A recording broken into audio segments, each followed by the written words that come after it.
When you're completing movements like a push-up or a chest press or an overhead press, there's a few key components you need to think about.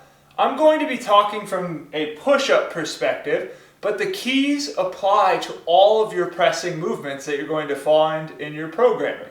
So the first one is engagement. So if I'm getting into my push-up position here, I want to really think about engaging my glutes, my core. I'm kind of getting the shoulders involved as well.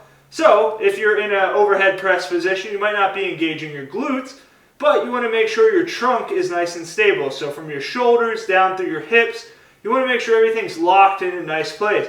Oftentimes I see people completing push-ups like this, or they're like this, and it's because they're not really locking everything into the place.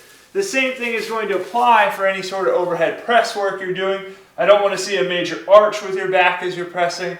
I don't want to see a major curl with your back. You should be nice and locked in place and controlled, and that happens because of engagement. The next thing you need to think about is hand position. So for push-ups, we're going to do a bunch of different variations in your programming, but your main general position should be hands stacked under the shoulders. The one thing I see is people get too far out in front sometimes with their push-ups, and what that's going to do is put a lot of pressure on your shoulder. Don't get me wrong, we're going to work into an overhead position, especially with presses and some walkouts and things like that, but your hand positioning is really critical. So on an overhead press, that hand positioning should get you to a position where your arm is in line with your ear.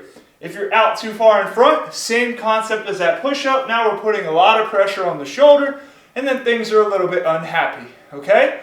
Last thing, move at a pace that you can control. So if I go back to my push-up variation here, right, and I'm lowering down, I'm just kind of flying around, and I'm kind of curling all over the place, is that really accomplishing what we want it to accomplish? And the answer is no.